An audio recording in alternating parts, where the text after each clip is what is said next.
Hi, my name is Adri, and this is Unfinished Business. The other day, I began recording a video detailing West Virginia's governmental response to the Inspector General's audit performed on the CPS system.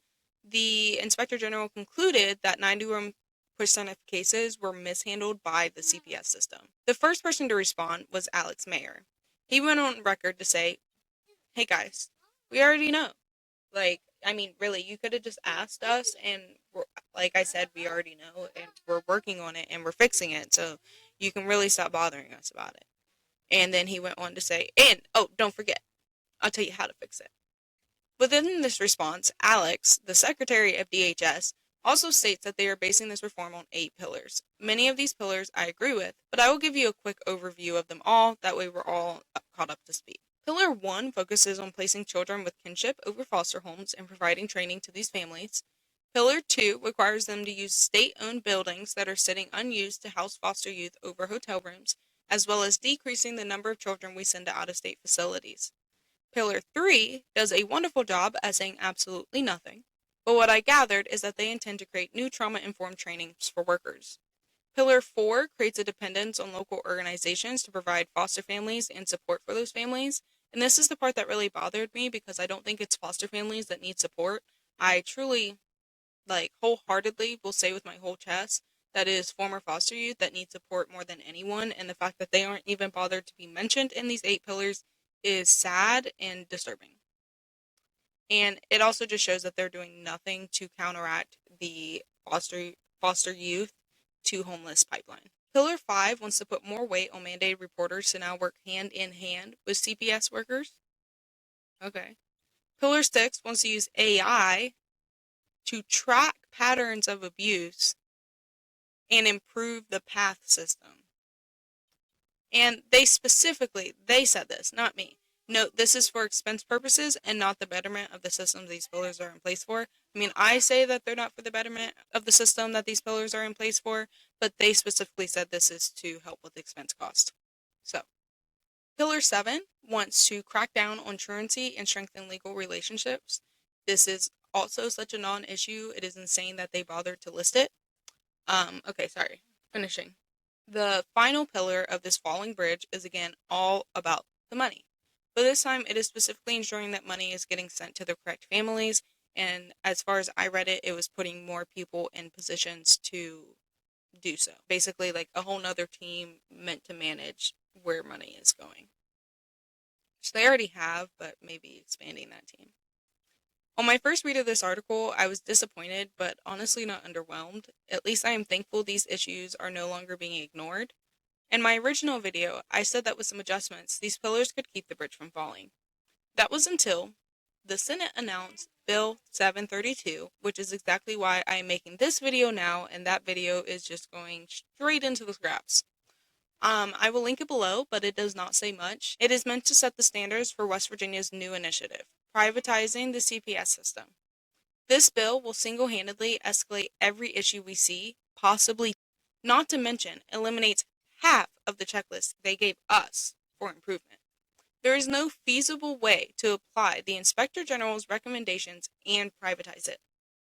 So, obviously, that has to be the whole point. Only 2 people voted nay to this arrangement, so it is set to begin its pilot program in 2028 in some of the most rural areas in West Virginia, one being my hometown. While CPS will still exist as a government entity, these privatized institutions will be held to the same standards as American prisons, which, if you know, they are incapable of being held responsible.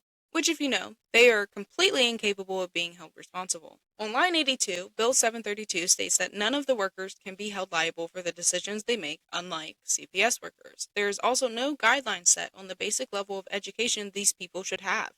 I'm appalled that this administration thought we would roll over for this. Their programs target a poor location with little outside reporting.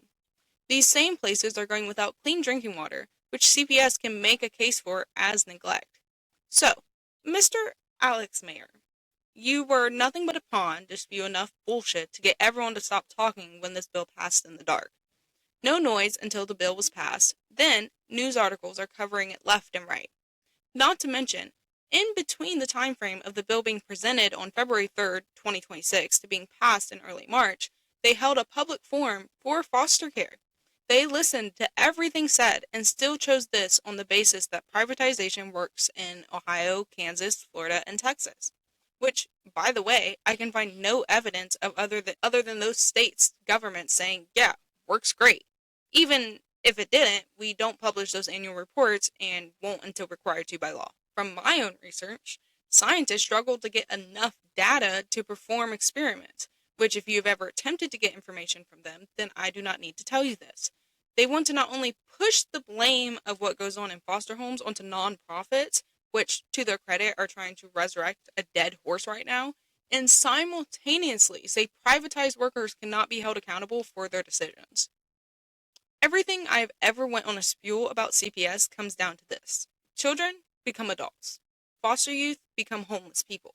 A system that stomps their foot on them the moment they turn 18 and refuses to provide the resources they receive millions of dollars in funding to give does not get to shift blame onto communities now. There is no benefit to privatization and does not help solve their money issues, which, mind you, West Virginia's government has none in that department because the only people they are willing to pay are foster parents. So now they track and identify your family with AI. CPS shows up and does an interview with a recording device. They have to keep on, by the way. Still decides to take your child because there's no team proposed to be in place to monitor these calls. And now you have to go through a year-long case battle just to get those recordings that most likely got misplaced to get your child back. Do you know what I would like to see? Them to stop pretending to care that we have a falling system with a high trafficking turnover and just admit that's all part of the plan. Please have more babies so we can tell you that you shouldn't have more babies and take them. There are parents fighting custody battles for children who are lost to the system. 91% of cases misfiled and no effort at all to go back and amend those mistakes. They use the excuse of children dying last year as to why they're so adamant on change now. Children have died in their system for decades and they never cared. My heart goes out to all the families who have been wronged by CPS and our community. We have allowed them to act as police in West Virginia, which must come to an end. I hope you found something educational in this. This is not just happening in my state, so wherever you are, please keep an eye on the bills being passed, sometimes at 2 a.m.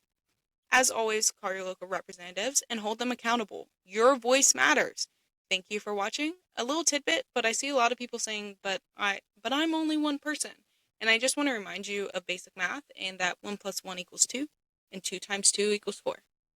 The moment you start to speak, people will begin to listen. Thank you for watching. Have a good day.